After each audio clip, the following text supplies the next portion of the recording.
सो बच्चों अगर स्टार्ट करेंगे मोशन इन 1D से, जो कि हमारे क्रैश कोर्स का पहला टॉपिक रहेगा। मैं स्टार्ट करूंगा काइनेमेटिक्स से। यूनिट्स एंड डायमेंशन को मैं सबसे लास्ट में रखूंगा, बिकॉज आपको तब तक बहुत सारी चीजों से अवेयरनेस हो जाएगी, बहुत सारी क्वांटिटीज आपको पता लग जाएगी। तो मोशन इन 1D में बच्चा लोग आपको बहुत छोटी छोटी बातों का ध्यान रखना है। तो सबसे पहले हम स्टार्ट करते हैं।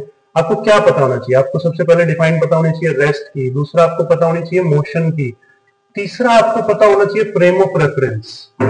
Frame of reference. तो बच्चा लोग ये तीन बातें हम डिस्कस करेंगे। इसके अलावा आपको पता होना चाहिए distance and displacement. Distance and displacement. So these are the basic things जो आपको सबसे पहले पता होनी चाहिए। रेस्ट के बारे में डिस्कस कर लेते हैं। जब एक बॉडी समय के साथ अपनी जगह को नहीं बदलती तो वो किसमें होती है? रेस्ट में। अगर वही बॉडी समय के साथ अपनी जगह को बदले तो बच्चों वही लोग किसमें आ जाएगा? मोशन में हो जाएगा। फ्रेम ऑफ रेफरेंस बहुत इंटरेस्टिंग है। अगर आप मोशन को या रेस्ट को 3D कोऑर्डिनेट के साथ, जो कि हमारी 3 एक्सिस है, x axis, y axis and z axis, इसके साथ एक क्लॉक लगा के अगर हम देखते हैं तो बच्चा लोग हमारा बन जाता है frame of reference. And everybody of you know about distance and displacement. Distance and displacement बहुत इंटरेस्टिंग है।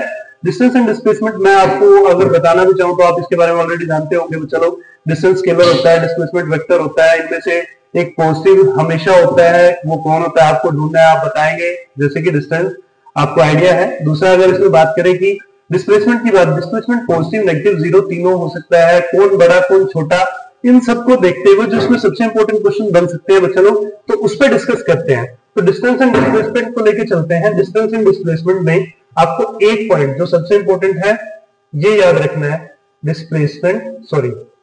डिस्टेंस कैन बी इक्वल और ग्रेटर देन डिस्प्लेसमेंट। ये हमेशा आपको याद रखना है। और समटाइम्स वो इनका रेशियो करेगा तो वो रेशियो 1 से बड़ा होगा या 1 से छोटा होगा। आपको याद रखना है, अगर डिस्टेंस ऊपर आ रहा है, न्यूमिनेटर में आ रहा है, तो वो 1 से बड़ा होगा। और अगर डिस्प्लेसमेंट आ जाए तो इसके दो सिनेरियो बना के वो आपसे पूछ सकता है। इन दोनों बातों को आपको बहुत अच्छे से ध्यान से याद रखना है। इन केस डिस्टेंस का आप डिस्प्लेसमेंट से अगर रेशियो करेंगे तो that should be greater than और इक्वल्स टू 1। अगर उल्टा हो जाए मीन्स डिस्प्लेसमेंट आपका ऊपर आ जाता है बच्चा लोग, और डिस्प्लेसमेंट के नीचे आप क्या कर देते हैं? डिस्टेंस। सो तब क्या होगा बच्चा लोग? This will be less than और इक्वल्स टू 1। तो ये बहुत इंटरेस्टिंग और बहुत इंपॉर्टेंट पॉइंट है। फर्स्ट ऑफ ऑल मुझे लगता है कि आपको ये आना चाहिए। सिमिलरली डिस्टेंस की जगह आप स्पीड को रख सकते हैं और डिस्प्लेसमेंट की जगह आप वेलोसिटी को रख सकते हैं। जस्ट डिस्टेंस को अगर आप टाइम से डिवाइड कर देते हैं तो आपका बन जाएगा स्पीड, और डिस्प्लेसमेंट को टाइम से डिवाइड करेंगे तो बच्चे लोग वो बन जाएगा वेलोसिटी। तो एक बहुत इंटरेस्टिंग क्वेश्चन जो मुझे लगता है वो ये है। दूसरा अगर मैं आपसे बात करूं तो आपके पास सवाल आ सकता है। कैसे आ सकता है? डिस्टेंस और डिस्प्लेसमेंट को आप 1D, 2D और 3D में डिस्कस कीजिए। ठीक है, 1D की बात करेंगे। 1D में बहुत इंटरेस्टिंग है। 1D की अगर बात करें तो 1D में कुछ नहीं होगा, बहुत सिंपल है। अगर एक पार्टिकल सीधा जाता है वापस आ जाता है तो डिस्टेंस के लिए सबका सब पॉजिटिव, मतलब ये भी पॉजिटिव ये भी पॉजिटिव। लेकिन अगर डिस्प्लेसमेंट की बात करते हैं तो ये अगर पॉजिटिव हो गया तो दूसरे वाला क्या हो जाएगा? नेगेटिव। सिंपल, आपको ऐसे सोल्व करना है। 2D के लिए फिर से 2D के लिए आप जाएंगे, लेट्स सपोज ये x में गया ये y में गया, ये x का ये y का, तो सिंपल है। डिस्टेंस के लिए कुछ नहीं करना, आपको x प्लस y कर देना है। For the distance this is x plus y। And for displacement, displacement के लिए आपको कुछ नहीं करना, रूट लगाना है, x का स्क्वायर प्लस y का स्क्वायर। आपको मिल गया बच्चा लोग डिस्प्लेसमेंट।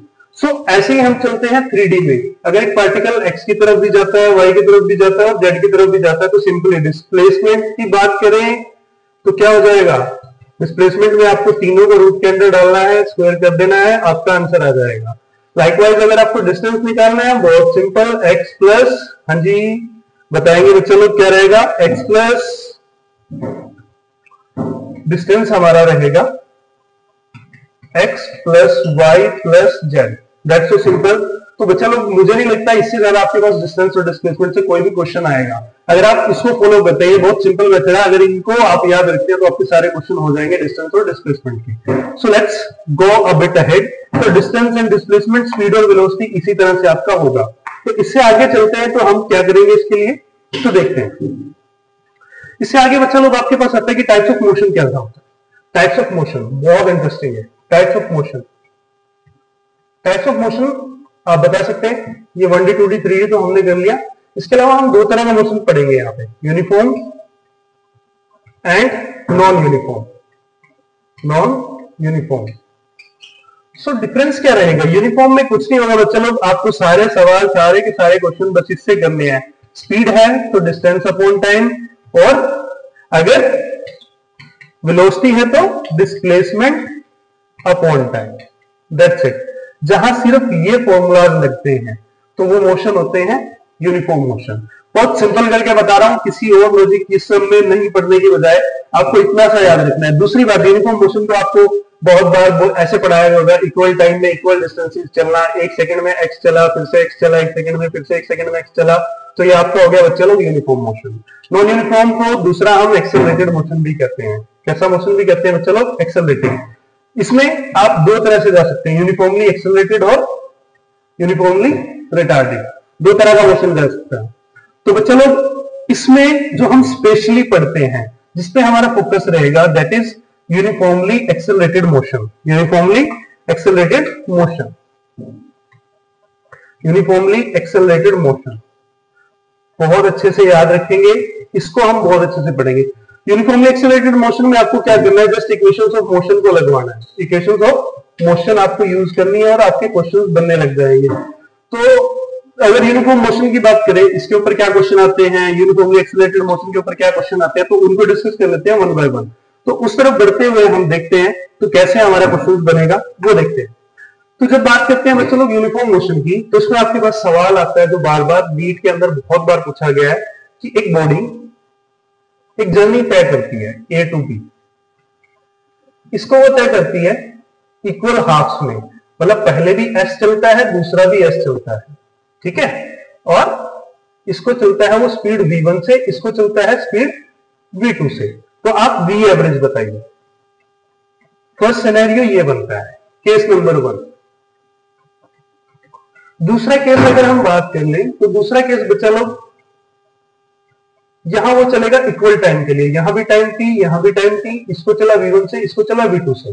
तो बच्चा लोग इन क्वेश्चंस को आप कैसे सोल्व करेंगे? इसके लिए v एवरेज अगर आपको निकालना पड़े तो आपको यहां लगाना है हार्मोनिक मीन। हार्मोनिक मीन कैसे लगेगा?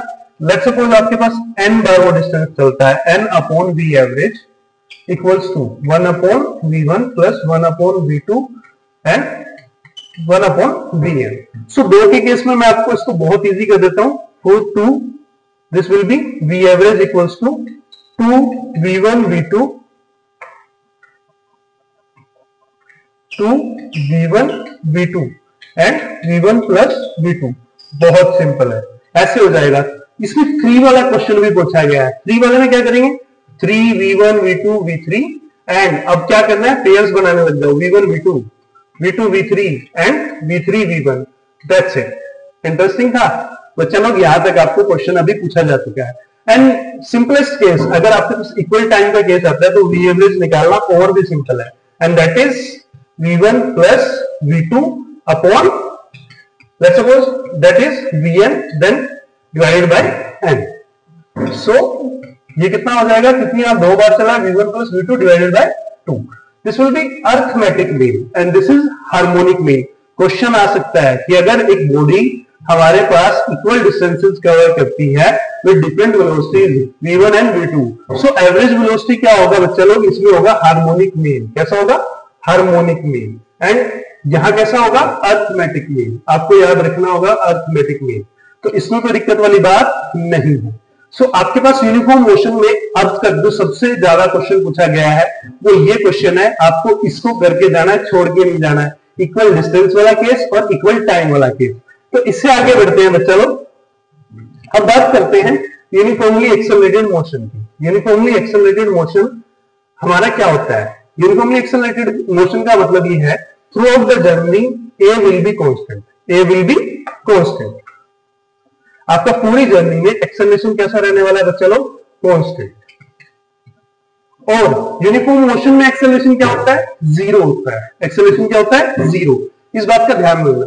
अगर आपको यूनिफॉर्मली एक्सेलरेटेड मोशन आपको सोल्व करना है इससे रिलेटेड क्वेश्चन, तो आपको 5 इक्वेशंस याद रखनी होंगी। That is v equals to u plus at and s equals to ut plus half at square। ut plus half at square, ut plus half at square. So next इसके बाद क्या रहेगा बच्चों लोग, v square minus u square equals to 2as।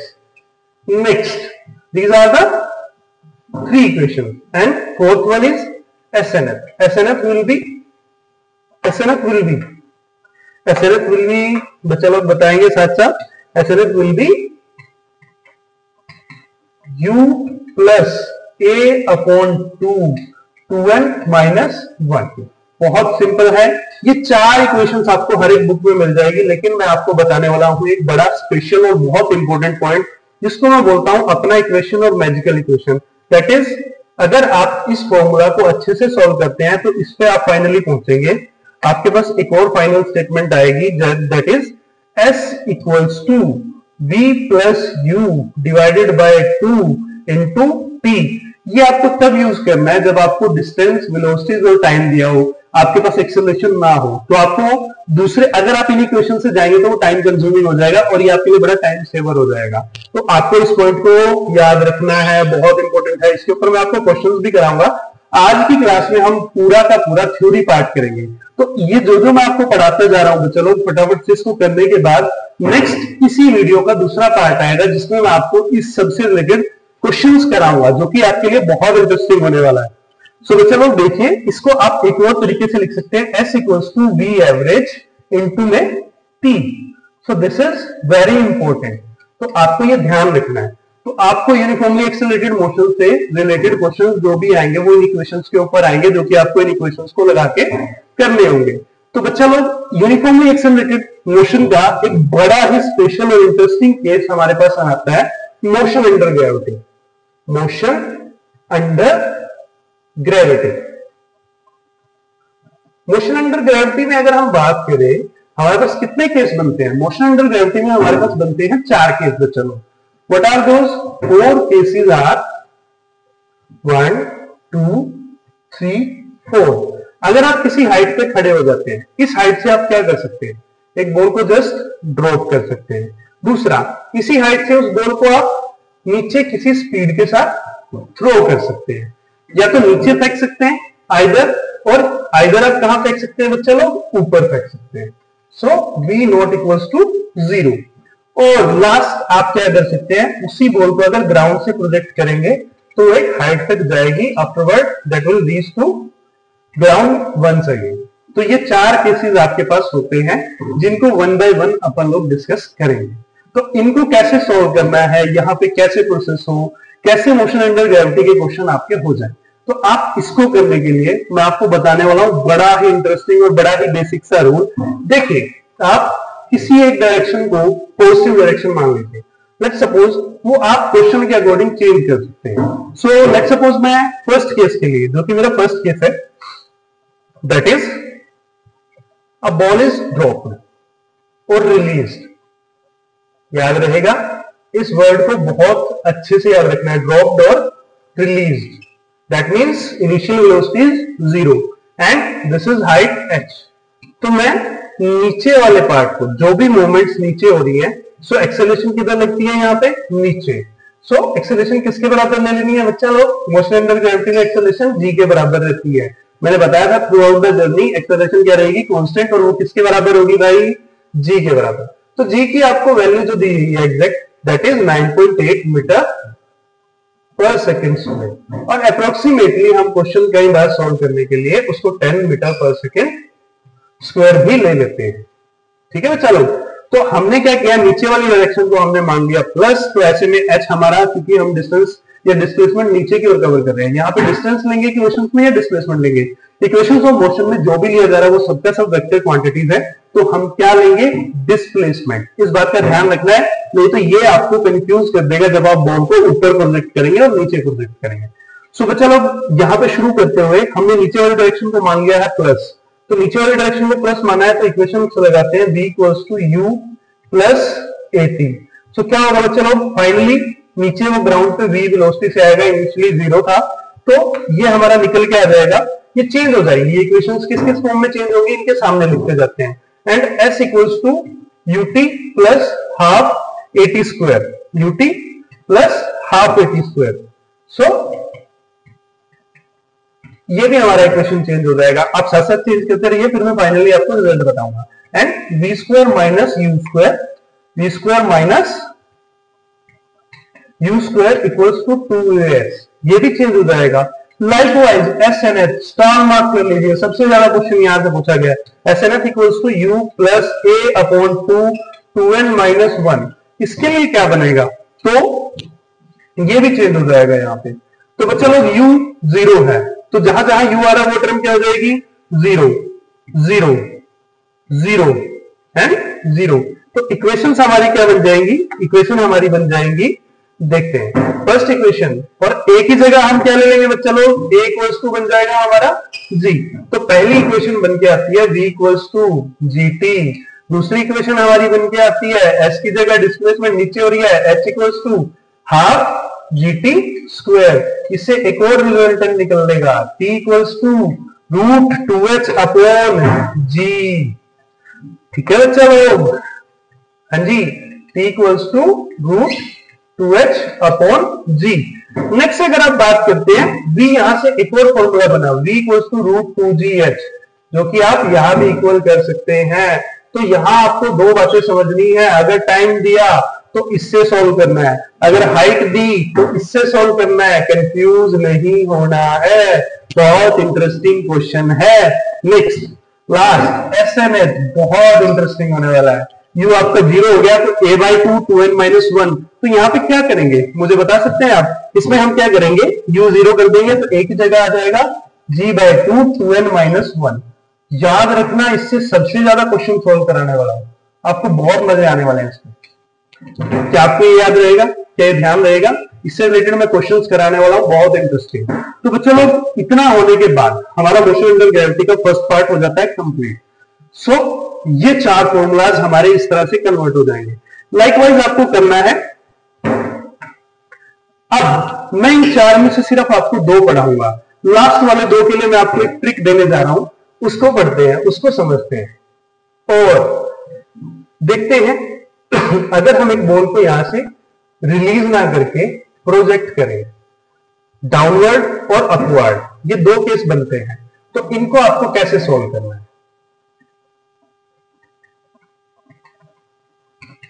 तो इन scenarios में मैं आपको एक शॉर्टकट या ट्रिक बताता हूं that you have to use for the questions. Generally आप इसको ऐसे भी कर सकते हैं। दूसरा, अगर आपको टाइम निकालना आ जाए तो आप कैसे करेंगे कि इस सिनेरियो में लेट्स सपोज टाइम t1 लगता है एंड इस सिनेरियो में आपका टाइम t2 लगता है। तो आपको क्या करना है? आपको लिखना है, क्योंकि आपने u से प्रोजेक्ट किया था, g ग्रेविटी लग रही है, u upon g, okay, plus root, आपको वापस से u अपॉन g रख देना है, उसका कर देना है स्क्वायर, प्लस आपको रखना है 2h अपॉन g, इसका रूट करके या स्क्वायर करके रखना चाहिए या आप डायरेक्ट रख सकते हैं। तो ये आपका टाइम होगा जो लगेगा ग्राउंड तक आने में। अब इसमें दो केस बनेंगे, इसमें बनेंगे दो केस बच्चा लोग। आप इस इक्वेशन से मैक्सिमम क्वेश्चन सॉल्व कर सकते हैं। आपको इसको ऊपर लिखना है माइनस, नीचे लिखना है प्लस, मतलब इस वाले हिस्से में से, इस वाले हिस्से में से, कौन से वाले हिस्से में से? इस वाले हिस्से में से ये वाला हिस्सा घटेगा अगर हमने बॉल को किधर प्रोजेक्ट किया है? अपवर्ड। किधर प्रोजेक्ट किया बच्चा लोग? अपवर्ड। और ये ऐड होगा अगर हमने बॉल को किधर प्रोजेक्ट किया है? डाउनवर्ड। Use my trick. आपके अगर सारे क्वेश्चन सॉल्व नहीं आते हैं तो अपन वापस से मिलते हैं, डिस्कस करते हैं, आप कमेंट कीजिएगा, मैं आपको सॉल्व करके दिखाऊंगा।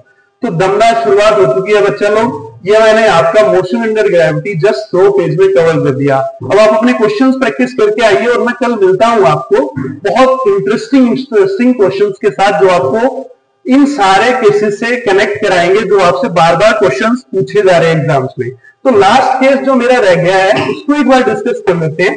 इसको डिस्कस करते हुए चलते हैं। तो इस पे बात करते हैं कि हमने ग्राउंड से अगर एक बॉल को प्रोजेक्ट किया तो क्या होगा। So finally this will reach to a height where its velocity will be 0, where its velocity will be 0. So v equals to 0, okay, and this will reach a height, we will know this height as h max. Okay, and finally this will come to the ground. तो बच्चों लोग इस case में distance कितना चलेगी, वो इस case में डिस्टेंस चलेगी 2h max, ये आपको याद रखना है। और डिस्प्लेसमेंट आपको फाइंड करना है। डिस्टेंस मैं बता रहा हूं, distance will be 2h max। ये क्वेश्चन आ चुका है और आ भी सकता है। नेक्स्ट इक्वेशन का मोशन लगाओ, v equals to u plus at। क्या प्लस लेना है क्या माइनस लेना है? हमने ऊपर वाली डायरेक्शन को इस बार प्लस ले लिया और नीचे वाली को माइनस, तो यहाँ पे जी किसका हो जाएगा बच्चों लोग? माइनस का। तो आपको ये सारे सिनेरियोज लेते हुए चलना है, ठीक है। तो फर्स्ट केस, दूसरा displacement s equals to ut, s equals to हाँ जी ut plus half at square. हम ये लगाएंगे बच्चा लोग, तो ये कैसे निकल के आएगा, क्या निकल के आएगा? at square. And let's come to the third one, v square minus u square equals to, v square minus u square equals to, बच्चा लोग बताएंगे आप, v square minus u square equals to 2as। यहां पे क्या लगेगा? सी, तो इन questions को आप यहां से सॉल्व करेंगे तो कैसे होगा? तो देखिए बच्चा लोग, ये इक्वेशन सॉल्व होकर आपको बताएगी टाइम ऑफ एसेंट और time of descent. Star mark कर लीजिए मेरी बात को, यहां से आपको मिल जाएगा v आपका 0 हो जाएगा, u प्लस का हो जाएगा, माइनस का dt आ जाएगा, और ये जो टाइम t आया है u अपॉन g, ये आपका टाइम ऑफ एसेंट आएगा। ये क्वेश्चन आ चुका है नेट में और बार बार आता है, तो फिर से आ सकता है बच्चा लोग। तो आगे बढ़ते हैं, इससे आगे अगर बात करें तो s आपका डिस्प्लेसमेंट, बच्चा लोग अभी बताया डिस्प्लेसमेंट, इसीलिए पूछा था, डिस्प्लेसमेंट आपका हो जाएगा 0, जहां जितना चला प्लस उतना आया वापस माइनस 0। तो 0 equals to ut minus half gt square, आपस में इक्वल हो गया, तो t equals to 2u upon g। ये आपका होता है बच्चा लोग time of flight. Star mark कर लीजिए, याद रखना है, क्वेश्चन आएगा ही आएगा। नेक्स्ट, इससे आगे अगर बात करते हैं बच्चों लोग वापस से, अब ये जो फाइनल इक्वेशन है ये हमें देगी h max। क्यों? क्योंकि यहाँ पे हम जो डिस्प्लेसमेंट लेंगे वो हाईएस्ट पॉइंट तक लेंगे, हाईएस्ट पॉइंट तक वेलोसिटी हो जाएगी 0, एंड दैट इक्वल्स टू